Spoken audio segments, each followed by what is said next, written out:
11ویں اور 12ویں شریف کی محافل ہوتی ہیں اور اجتماعات کا سلسلہ ہوتا ہے، تو مبلغین اور اساتذہ کرام، علماء کرام جو ہے نا مختلف شہروں میں اس کی ٹریولنگ بھی کرتے ہیں اور جا کر بیانات کا سلسلہ بھی ہوتا ہے۔ تو ایسی صورتحال میں جو وہ لفافہ بھی بعض جگہوں پر پیش کیا جاتا ہے، بعض جگہوں پر جو ہے نا ہمارے یوں سمجھے اساتذہ کرام باقاعدہ طور پر اگر وہ لفافے کا تقاضا بھی کریں تو اس حوالے سے ہمیں کیا کرنا چاہیے؟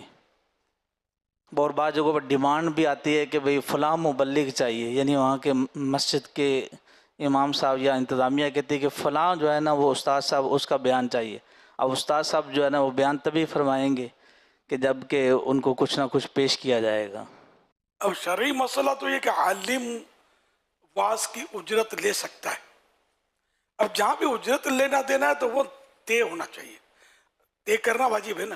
اب لفافے میں کیا ڈالا، کم لگا زیادہ لگا، تنفیر کی صورت، ناراضیاں، بہت کچھ ہوتا ہوگا، اتنے پکڑا دیے اتنے پکڑا دیے، تو طے ہونا چاہیے کہ میں اتنے لوں گا تو بیان کروں گا۔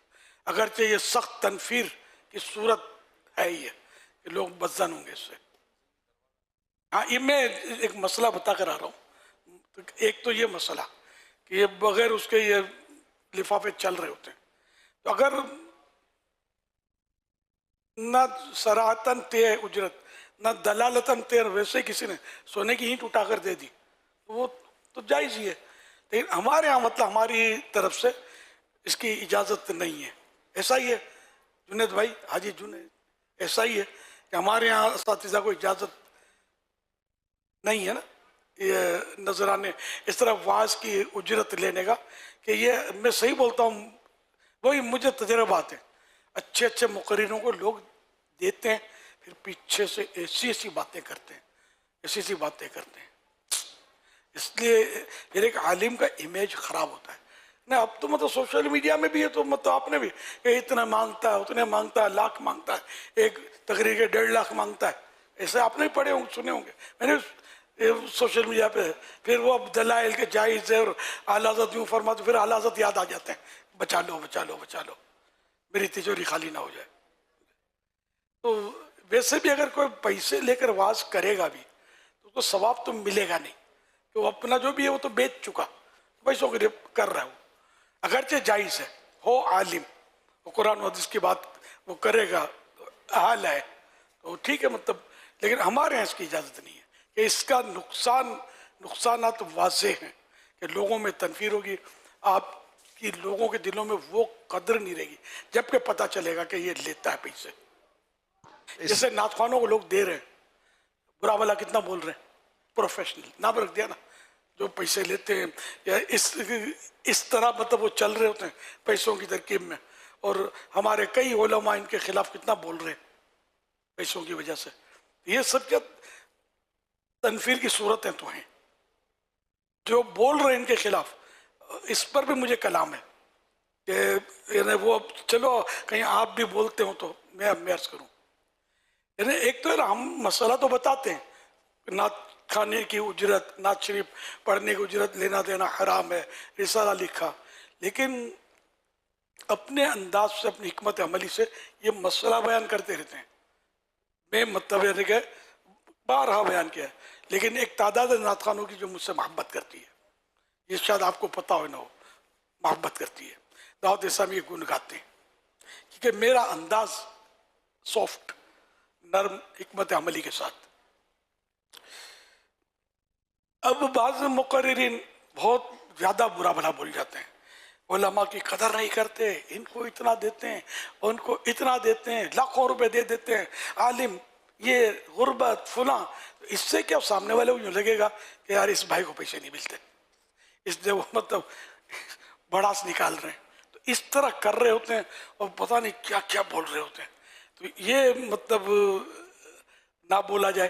ہم لوگ نعت خوانوں کو پیار دیتے ہیں، بڑے بڑے بعض نعت خوان آ کر ماشاءاللہ ملاقاتیں بھی کرتے ہیں، اور عطاری بھی اس میں بھرے ہوئے اللہ کی رحمت سے الحمدللہ۔